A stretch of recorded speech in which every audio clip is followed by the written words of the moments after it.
Hi there, my name's Alicia Lee, and I'm the CEO and founder of Faithly. Before we jump into today's episode, I want to take a moment to say thank you to Communio for making today's episode possible. Communio is an incredible ministry. They're dedicated to equipping churches to share the gospel by renewing relationships, marriages, and families. If you're a church leader looking to strengthen relationships in your church and in your community, then I really encourage you to visit communio.org/faithly, where you'll find exclusive resources on how to bring Communio to your church today. Now, let's get started with today's episode of Faithly Stories. The way the world is wired today, it seems to be grounded in despair, especially in the secular space. Yes. So what I try to bring is a spirit of encouragement into that space, right?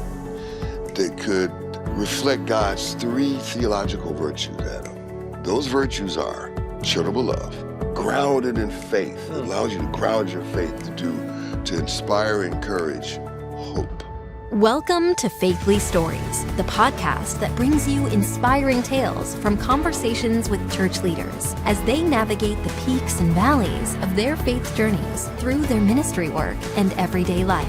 Brought to you by Faithly, an online community committed to empowering church leaders. Learn more at faithly.co. Get ready to be uplifted and inspired on the Faithly Stories podcast.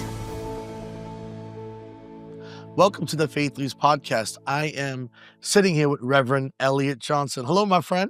Hello, my friend. How are you? I'm good. You're not just another guest. We're friends. True that. And God has preordained this relationship over the last 2.5+ years that has grown from running into each other at a meeting in New York. I think it was at the Marriott Marquis or something, to now literally a friendship that's blossomed, somebody I look up to, somebody that checks on me once a week. And your background is extensive. You've worked in everything from commerce and business. You've worked with government leaders.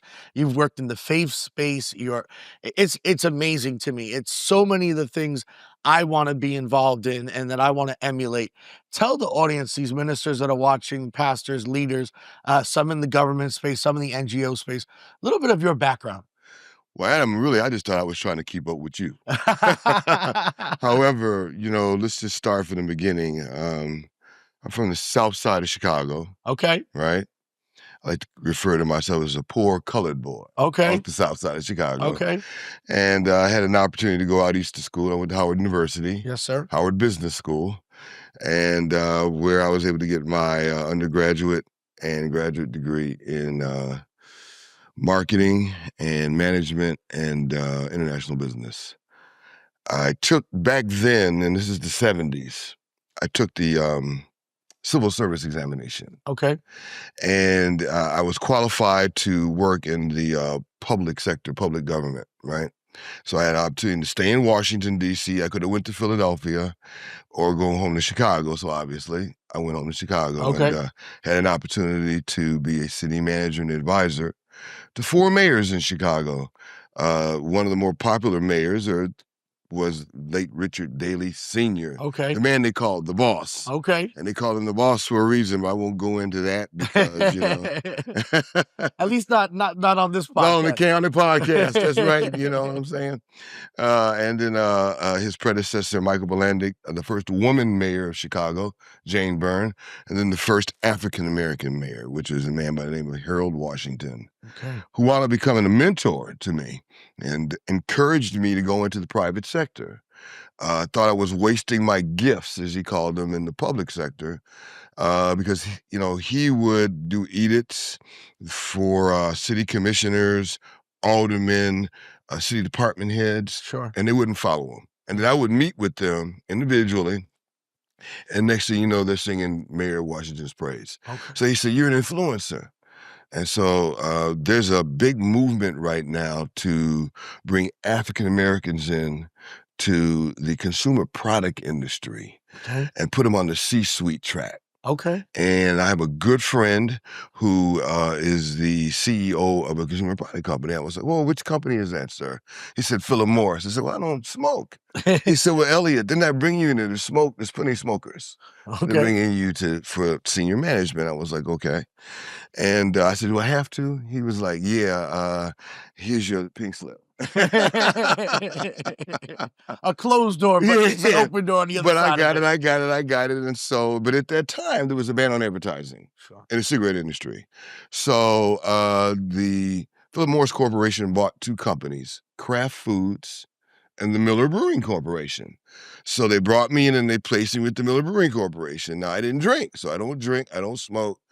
God, what are we up to? I do eat, though. Okay. Kraft Foods, I mean, food, eat. So nonetheless, got on the board, got on a fast track, wound up becoming Senior Executive Vice President of Sales and Marketing, and was part of the group that introduced a low-calorie beer segment to America. You may have heard of it, you may not. It's called light beer. Okay. Right? Then was fortunate enough to also introduce another beer into the marketplace called Miller Genuine Draft. Okay. Draft beer in a bottle, as real as it gets. Then there was a brewery that was 10 miles up in the mountains. And they heard about me, and they were trying to meet that quota, and so they recruited me. And the banana was so big it just bent the stick, so I just had to grab it. Right? Okay. It was the Coors Brewery. Okay. Came on board the brewery. We'd already created a low-calorie beer segment in America, so the best way for the brewery to really substantiate itself as a national brewery, instead of being bootlegged all the time, everybody heard about Coors beer being Sure. bootlegged, created Coors Light. Wow. Now, they got strong national presence. And then there was a brewery that was in bankruptcy. That brewery was called the G. Hylam and Stroh Breweries. They owned the Lone Star Brewery in Texas, the Rainier and Weinhardt Breweries out west, Carling Brewery. They were known for two national brands, Adam. You may have heard of them, you may not have. One was called Mickey's Malt Liquor, the other was called Colt 45. Okay. So Mickey's and Colt were their two largest single-selling brands, right, for the brewery. And the brewery was in bankruptcy, and it wasn't in bankruptcy of anything the brewery did. It was a man named Alan Bond, Australian magnate, created a beer called Foster's Lager. Oh. Right? Okay. Billionaire in Australia. Well, he bought the Hylam Brewery. It was valuated at that time $400 million. He offered $1 billion. Okay. So Russ Cleary, owner, let him buy it. He used the assets of the brewery to pay off his debt in Australia, which ran the brewery into bankruptcy. Okay. So then they said, okay, and then they brought me and turned this around. I'm like, Turn it around. boy, okay, turn it around. So nonetheless, what we wound up doing, we took a look at the Mickey's and the Colt brand. And so we decided to make some radical changes with the brand's persona. Mickey's, we created like a little wide mouth bottle. People have seen it, little flip top. They call it grenade bottles. But, Okay. And then with the Colt brand, what we decided to do is Billy D. Williams was their spokesperson. I was going to say that earlier. I was going to say cool and Billy, suave, Billy okay. D. But the challenge was, and that Billy D's persona was attracting a lot of women. Because if you notice his commercials were in bars, whatever, lounges, tuxedo, and a lot of women around. Well, women don't drink beer. Right. I don't drink a lot of beer, right? And so what we decided to do, because it was a phenomena that was emerging called hip-hop. Yes. Right? Early 90s? Late 80s, more early 90s, going into that period, right? Okay. And so what I decided to do was we parted ways with Billy, and then we identified two emerging artists in the hip-hop culture. I said the hip-hop culture was attracting everyone. It wasn't just black people, just white people, it was everybody, right? But it was really being promoted by African-American artists, right? And so we targeted two, Tupac and Biggie. Oh, I haven't heard of those guys. Yeah, I never had either. At the time, I said, well, they didn't have any influence on my life at all. I mean, who are they? What are they, right? And so nonetheless, we gave them equity in the brand, and we asked them, since this thing was emerging, can the brand be in your videos and in your music? Not being consumed, but by just being part of the culture, right? And then we had to make a change with one of the packages, and that one package was the quart bottle. So Colt had 6-pack cans, 6-pack bottles, 16-ounce cans and quarts, did about $600 million. I decided, let's take a gamble let's add some more ounces to the quart bottle. We added 8 more ounces, which turned it into a 40-ounce A 40 ounce. package. Right. So I mean, there are a lot of things about your accolades. I mean, we talk about presidential awards and all the rest, but you created the 40 ounce. Well, let's just say I was a part of the genius that came up with the idea. Okay. All right. Nonetheless, took a gamble. Within less than 2 years, that 40 ounce did over $1 billion a year just by itself. Sure. Needless to say, it brought the brewery out of bankruptcy. And then as an officer of the brewery, we consciously decided to sell all the assets of the brewery. Sure. And we put the brewery on the market and was able to get $3.5 billion. Wow. I was an officer, so I got a little piece of that cheese. Okay. A big slice of that cheese. Okay. Right? And I'm 43. Now I'm 43 years old. This is 1996. I'm like, okay, God, what steps are now ordered? Because I never believed in retirement. I always believed in being repurposed. Yes. Right. So now, God, what's my purpose? And so the Lord Can we talk about that for a second? 'Cause absolutely. the idea that one door closes and then God's got another door, and it's about reframing your thought process in that moment as saying, is God repurposing me? Is God using me for something? Can you speak to people that feel like, I just had a door closed in my life and I thought that was it. I thought that was the end. And yet, no, it just might be a new beginning. Right. So my father always taught me that the kingdom of God was built in abundance and not scarcity. Yes. And in the kingdom, there aren't doors, there aren't rooms. The kingdom is about space, the kingdom. So what God does is once you serve well in one space, he leads you to another space in the kingdom to serve and be of service. So that next space that I was led into was, believe it or not, I became a state elected official. Okay. So I don't know if you're familiar with, you should be, this is the East Coast Township government. Uh-huh. One of the oldest governments in America. Sure. Right? So I became a state of Illinois township elected official in Cook County. I became the president of the Board of Education for a very large school district in southern Cook County. I had an opportunity to become the chairman of the board of Howard University's Business School.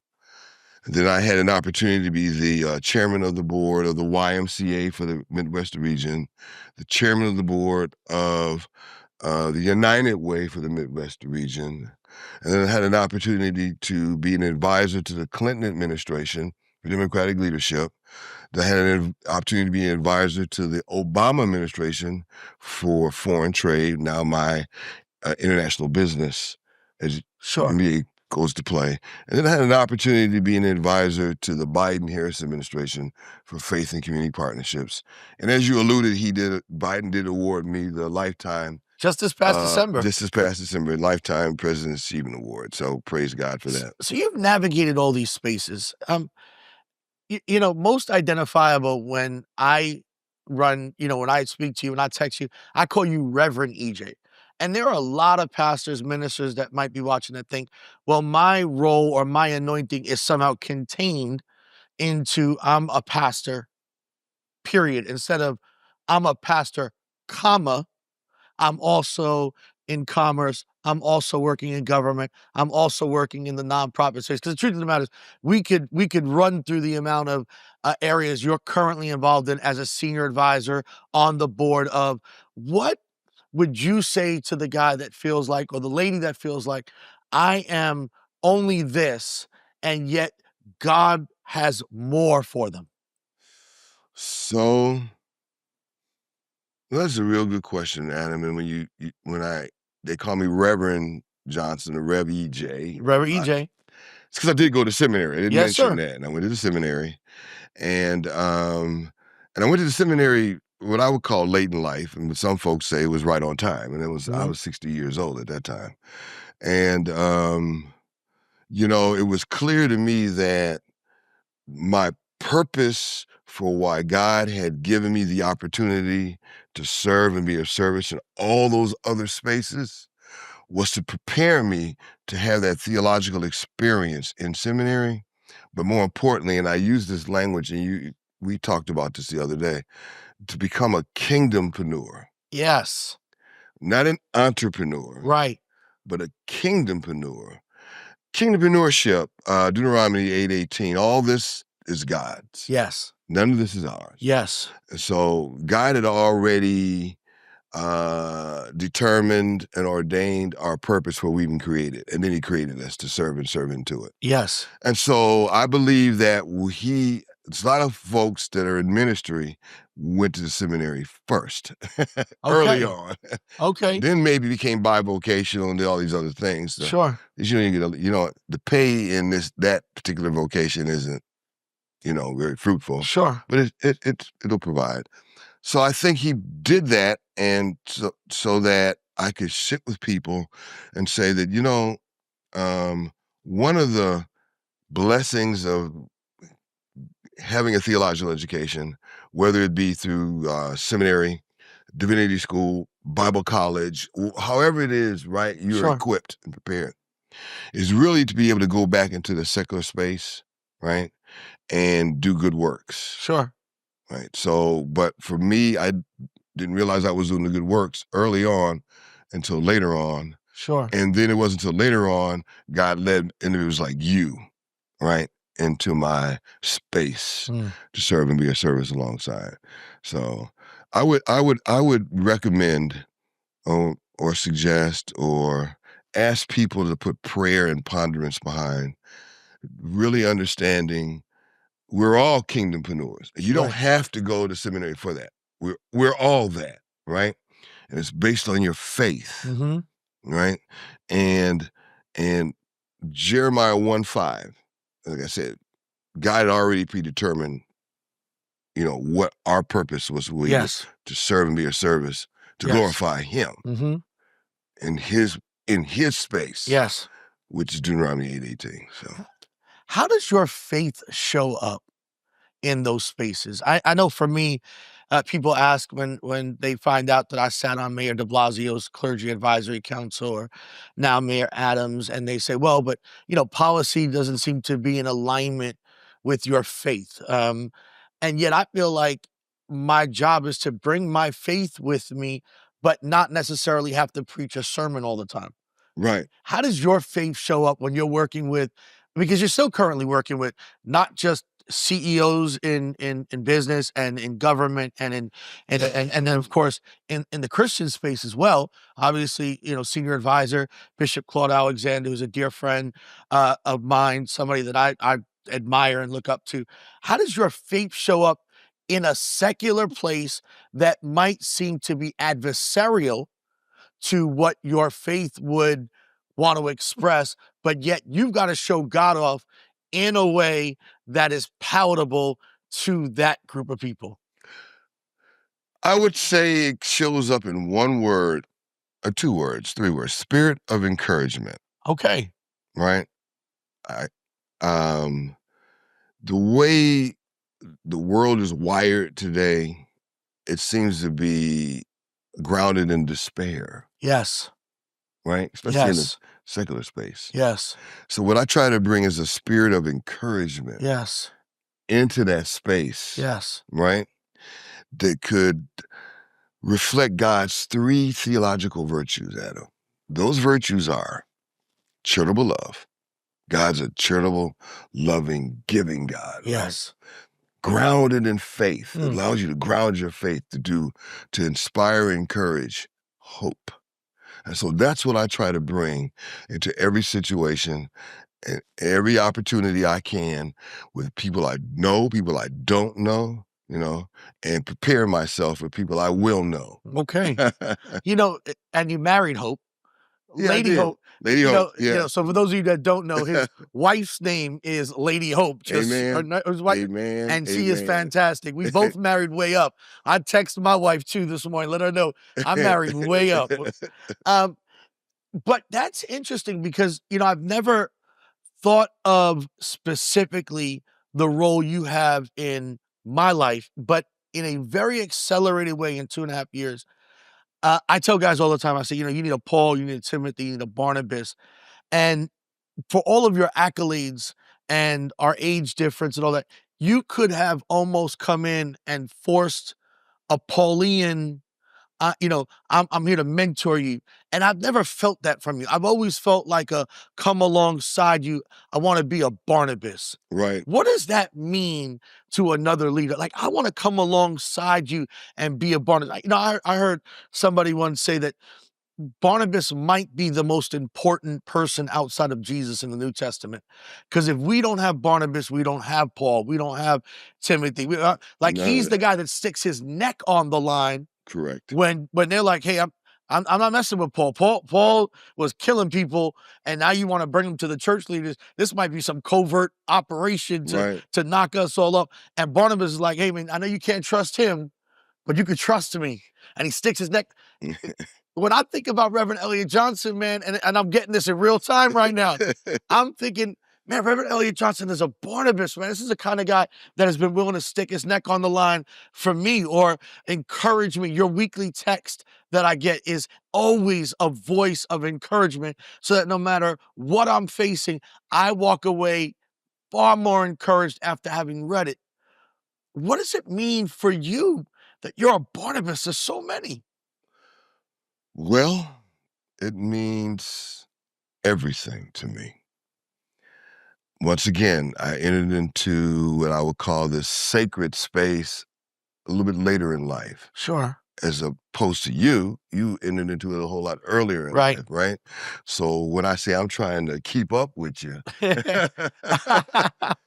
I mean that literally. And so, and you use the word mentor, and I like to want to switch that around and call it like something of Proverbs 27:17. Okay. Iron sharpening iron. Yes. Yeah. So coming alongside, but being there to be able to sharpen your iron so you can sharpen my iron. Because it was very clear to me, and I shared this with you last night, that when you came to Chicago, yes, sir. right, and you were, quote unquote, as my wife called you, an outsider, meaning you weren't part of my inner circle. Sure. She had never heard of you. I didn't even let her know you were coming. And then you came, and then she said, well, who is that? And I said, and I told her real quickly, and she's like, okay. And then, like your wife, my wife is like, let me take this brother out. Let me check him out, and how he's interacting, because I had some very high profile clients in there, and you weren't necessarily that.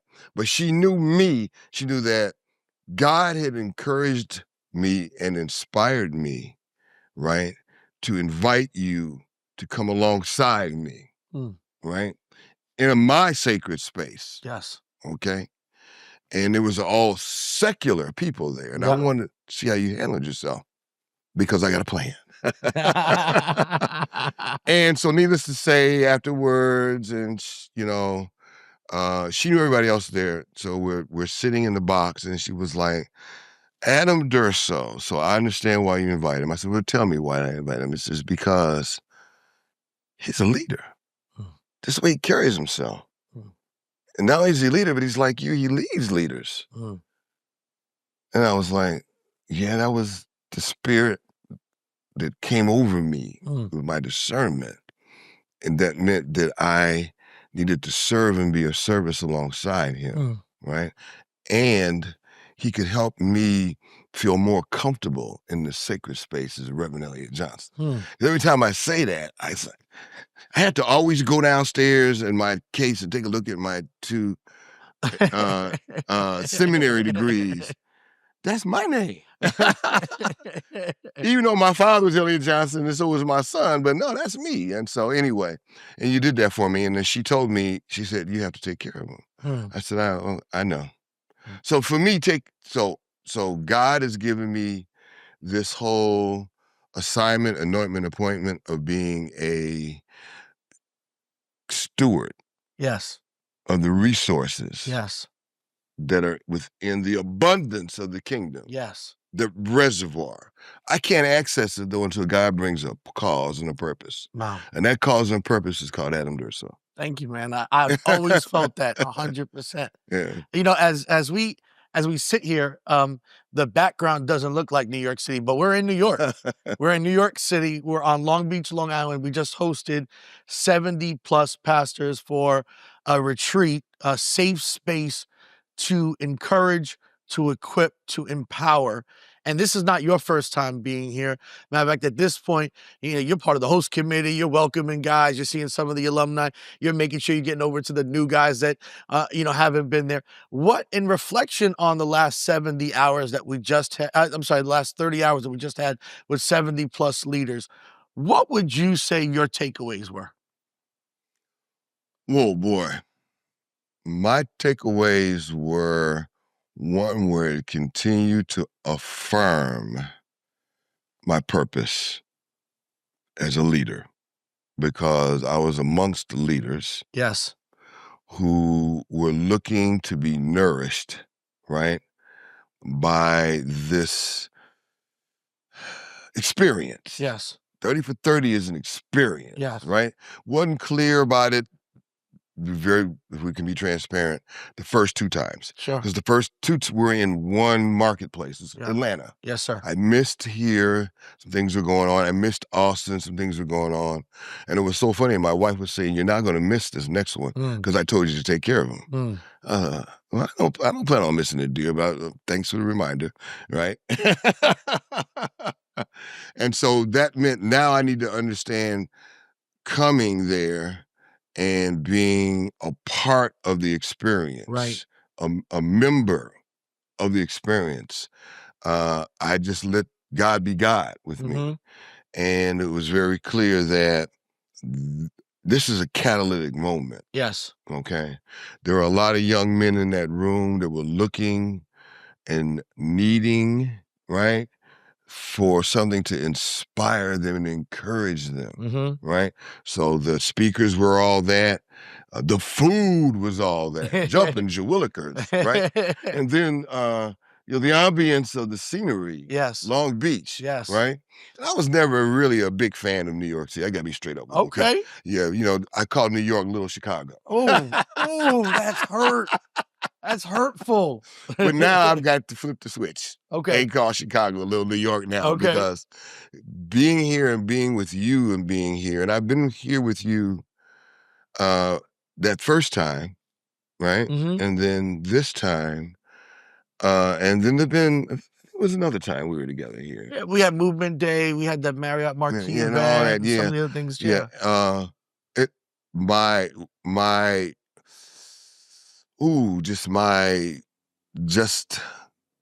My discernment bell rings with a different kind of ring now, right? And so it's clear that, it's easy to really like being here in New York. We're in Long Beach, but to me it's the same thing. Yeah. Yeah. And so, so this whole 30 for 30 experience, catalytic moment, right? I think that 30 for 30 is not a brand. 30 for 30 is an opportunity. 30 for 30 is a spirit of encouragement. Yeah. 30 for 30 is 30 hours that God has already ordained and planned. Yes. And planted seeds in everyone there. Sure. Right? And it's on us now to how do we sow those seeds. So as leaders, leading leaders, Yes. we now have that ordained, anointed, appointed responsibility as being to be Kingdompreneurs. I've got to tell you, Rev, you're not the kind of guy that comes in the room, although you have all of the accolades to do so, and put your weight around. I've seen it. I've seen how you move and the space, and you come alongside guys and you're encouraging guys, and to have that not only in the midst of a 30 for 30 with 70 plus leaders out here on Long Beach, and watch you minister and sit you at different spots at different tables to encourage guys and sharpen guys and edify guys, which is absolutely amazing. I am personally indebted because of the role you play in my life, because of what you've done for me, how you've spoken into my life, how you've encouraged me over and over again, how you've been willing to stick your neck on the line like a Barnabas or open up doors into certain opportunities for me. And so I just want to say publicly, Thank you. Thank you for being on the journey with Leading Leaders Collective and 30 for 30 and helping us lead leaders and the rollout of what God is about to do, because we are on the precipice of something that's going to be great and going to be global and is going to sweep Right. in a way that is going to allow God's kingdom to be expanded in the earth as it is in heaven. Amen. My friend, I am thankful for you. Thank you so much, Adam. This has been Faith Stories podcast. I am so excited sitting with my good friend, Reverend Elliott Johnson. I hope you were blessed by this, and I hope you continue to follow us on Faithly, all the social channels. God bless you. Bye. Thank you for tuning in to the Faithly Stories podcast. We pray this episode gave you the encouragement you needed to continue on your journey. The Faithly Stories podcast is brought to you by Faithly, an online community committed to empowering church leaders, pastors, staff, and volunteers. The Faithly digital platform offers innovative and practical tools and resources to enhance connection, foster collaboration, and promote growth within the church and ministry space. Remember to subscribe, rate, and review our podcast to help reach more listeners like you. Stay tuned for more uplifting tales from the front lines of ministry on the Faithly podcast.